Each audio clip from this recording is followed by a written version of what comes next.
Hi friends, welcome to Rechi times with happy cooking. நாம இன்னைக்கு ரொம்பவே சூப்பரான எல்லாருக்குமே ரொம்ப பிடிச்ச பீஸா ரெசிபி தான் பார்க்க போறோம். ஹோம்மேட் வெஜ் பீஸா.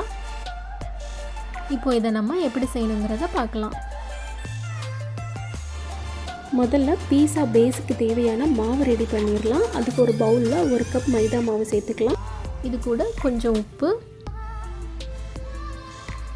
1/2 டீஸ்பூன் பேக்கிங் பவுடர், ஒரு 1/4 டீஸ்பூன் பேக்கிங் சோடா சேர்த்துட்டு இதை மிக்ஸ் பண்ணி விட்டுறலாம்.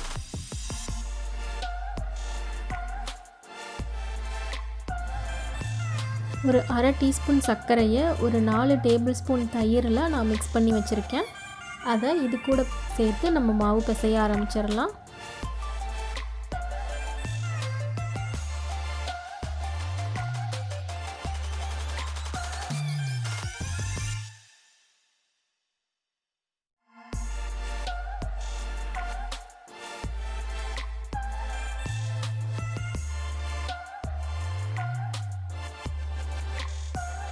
இப்போ இதில் கொஞ்சமாக நம்ம தண்ணி சேர்த்து மாவை நல்லா பிணைஞ்சு எடுத்துக்கலாம்.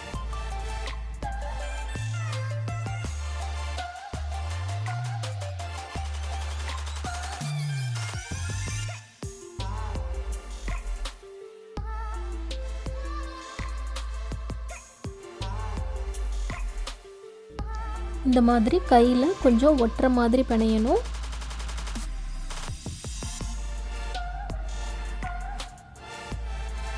இப்போ இதில் 1 டேபிள் ஸ்பூன் எண்ணெய் சேர்த்துக்கலாம். சேர்த்துட்டு நல்ல மாவை பிணைஞ்சு ரெடி பண்ணி வச்சிடலாம்.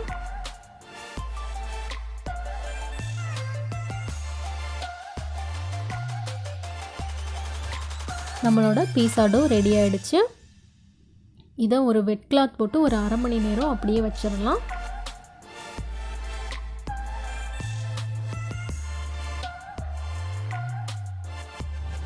இப்போ 1/2 மணி நேரம் ஆயிடுச்சு.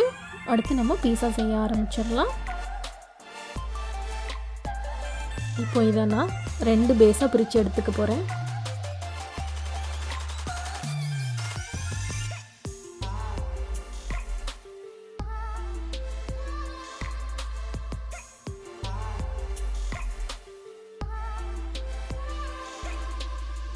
இதை நம்ம இப்போ சப்பாத்தி தேய்க்கிற மாதிரி நல்லா தேய்ச்சி எடுத்துக்க போகிறோம். கொஞ்சம் மாவு அப்ளை பண்ணிக்கலாம் எல்லா பக்கமும்.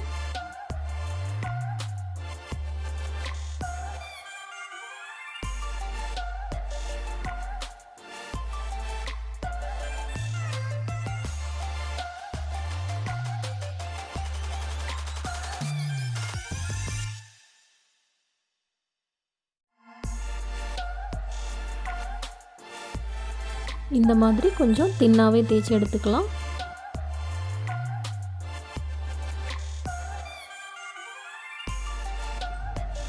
இந்த மாதிரி ஒரு பிளேட் எடுத்து ஆயில் அப்ளை பண்ணிக்கலாம்.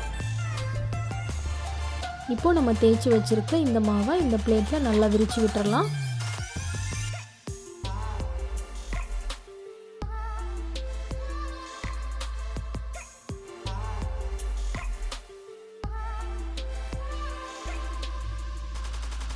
இந்த மாதிரி நம்ம பிளேட்டில் சமமாக விரிச்சு விட்டுறலாம்.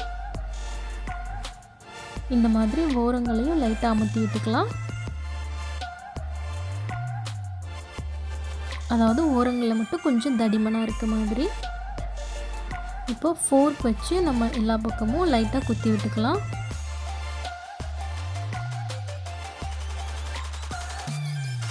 இப்போ இது மேலே பீஸா சாஸை அப்ளை பண்ணிடலாம்.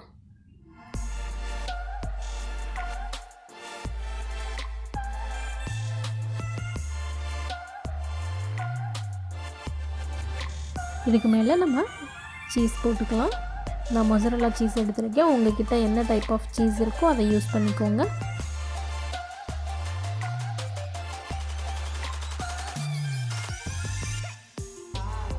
நான் கொஞ்சம் ஆனியனை இந்த மாதிரி ஸ்லைஸ் பண்ணி வச்சுருக்கேன். அதை சேர்த்துடலாம். கூடவே தக்காளி, அதையும் நீல வாக்கில் கட் பண்ணி வச்சுருக்கேன். அதையும் சேர்த்துடலாம். capsicum,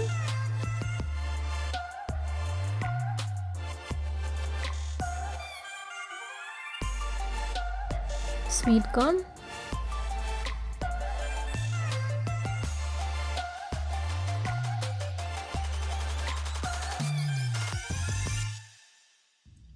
இதுக்கு மேலேயும் நம்ம சீஸ் போட்டுக்கலாம்.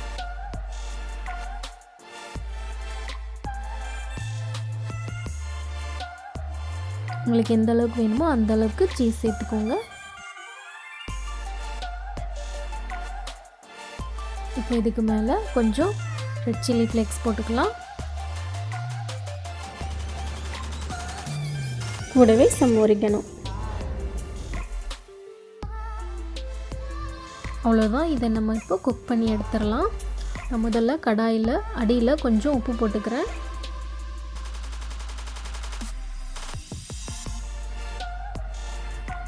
இதை நல்லா பரப்பி விட்டுட்டு ஒரு ஸ்டாண்ட் வச்சிடலாம். இப்போ இதை மூடி வச்சு ஹை ஃப்ளேமில் ஒரு 10 நிமிஷம் நம்ம ப்ரீஹீட் பண்ணி எடுத்துக்கலாம். 10 நிமிஷம் கழிச்சு நம்ம ரெடி பண்ணி வச்சுருக்க பீஸா பிளேட்டை உள்ளே வச்சிடலாம்.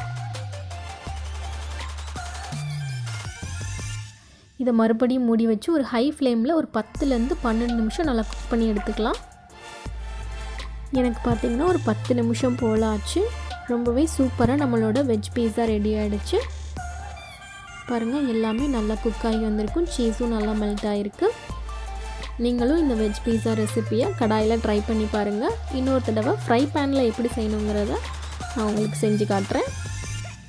தேங்க்ஸ் ஃபார் வாட்சிங். இந்த வீடியோ உங்களுக்கு பிடிச்சிருந்தால் லைக் பண்ணுங்கள், கமெண்ட் பண்ணுங்கள். மறக்காமல் சேனலை சப்ஸ்கிரைப் பண்ணி அப்படியே பக்கத்தில் இருக்க பெல் ஐக்கானையும் கிளிக் பண்ணிக்கோங்க.